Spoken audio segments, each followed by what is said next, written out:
എല്ലാവരും പറഞ്ഞിങ്ങനെ വല്ല PSC ചെയ്ത് ഗവൺമെന്റ് ജോബ് നോക്ക്. എനിക്കൊരു ലൈഫ് ഗോൾ ഉണ്ടാക്കി തന്നത് ഡോട്ടിനാണ്. എനിക്ക് ചെറുപ്പത്തിലൊക്കെ ടീച്ചർ ആവാനായിരുന്നു ആഗ്രഹം. പിന്നെ ഫാഷൻ ഡിസൈനിങ്, സോഷ്യൽ വർക്കർ, ഇതിങ്ങനെ മാറിക്കൊണ്ടിരിക്കുകയായിരുന്നു. ഇപ്പൊ എനിക്ക് അങ്ങനെ ഒരു കൺഫ്യൂഷൻ ഇല്ല. കാരണം ഞാൻ ഡോട്ടിൽ നിന്ന് പഠിച്ചിറങ്ങിയത് ഒരു ഡിജിറ്റൽ മാർക്കറ്റർ ആയിട്ടാണ്. ജസ്റ്റ് ഒരു കോഴ്സിന്റെ അപ്പുറത്തേക്ക് ഇവിടെ ഒരുപാട് കാര്യങ്ങൾ പഠിപ്പിക്കുന്നുണ്ട്. നമുക്ക് ഭയങ്കര ഒരു കോൺഫിഡൻസ് തരും. നമ്മുടെ ഉള്ളിൽ ഉണ്ടായിരുന്ന കുറെ കഴിവുകൾ ഇങ്ങനെ പുറത്തേക്ക് എടുക്കാനുള്ള ഒരുപാട് അവസരങ്ങൾ ഡോട്ടിൽ നിന്ന് എനിക്ക് കിട്ടിയിട്ടുണ്ട്. ഫസ്റ്റ് ഞാൻ അങ്ങനെ ഡിജിറ്റൽ മാർക്കറ്റിംഗ് കോഴ്സ് പഠിക്കാൻ പോവാന്ന് പറഞ്ഞപ്പോൾ അച്ഛൻ പറഞ്ഞു, വെറുതെ വേണ്ട, നീ ഇതും പകുതിക്ക് വെച്ച് നിർത്തും. എല്ലാവരും പറഞ്ഞിങ്ങനെ വല്ല PSC ചെയ്ത് ഗവൺമെന്റ് ജോബ് നോക്ക്. അപ്പൊ എന്റെ ഒറ്റ ഡിസിഷന്റെ പുറത്താണ് ഞാൻ ഈ ഒരു കോഴ്സ് ചൂസ് ചെയ്തതും എന്റെ കരിയർ ഈ ഒരു ലെവലിലേക്ക് ഇപ്പൊ എത്തിയത്. എനിക്ക് ഈ കോഴ്സ് സ്റ്റാർട്ട് ചെയ്യുമ്പോഴും ഒരു ചെറിയ പേടി ഉണ്ടായിരുന്നു. SMM ഇൻട്രസ്റ്റ് കൂടി തുടങ്ങിയപ്പോഴാണ് ഓക്കെ ഇതന്നെ കണ്ടിന്യൂ ചെയ്ത് പോവാം എന്നുള്ള ഒരു ഇതിലേക്ക് എത്തിയത്. പിന്നെ ഇന്റേൺഷിപ്പിലേക്ക് കടന്നപ്പോഴാണ് ശരിക്കും എന്താണ് ഡിജിറ്റൽ മാർക്കറ്റിംഗ് എന്നുള്ളത് മനസ്സിലായത്.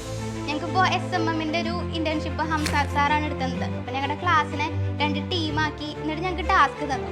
അപ്പൊ അങ്ങനെ അതിൽ വർക്ക് ചെയ്തിട്ട് പിന്നെ 2 ദിവസം കഴിഞ്ഞ് അതിന്റെ റിസൾട്ട് വന്ന് പറഞ്ഞപ്പോൾ ഭയങ്കര സന്തോഷമായിരുന്നു. ഈ 6 മാസം കോഴ്സ് കഴിഞ്ഞ് നമ്മളെ പറഞ്ഞു വിടുക എന്നുള്ളതല്ല, ഒരു ഡോട്ടിൽ കമ്മ്യൂണിറ്റി ഉണ്ട്. അപ്പൊ അതിൽ നമ്മൾ എന്ത് ഡൗട്ട് ചോദിച്ചാലും വിത്തിൻ സെക്കൻഡ്സ് അതിനുള്ള സൊല്യൂഷൻ കിട്ടും.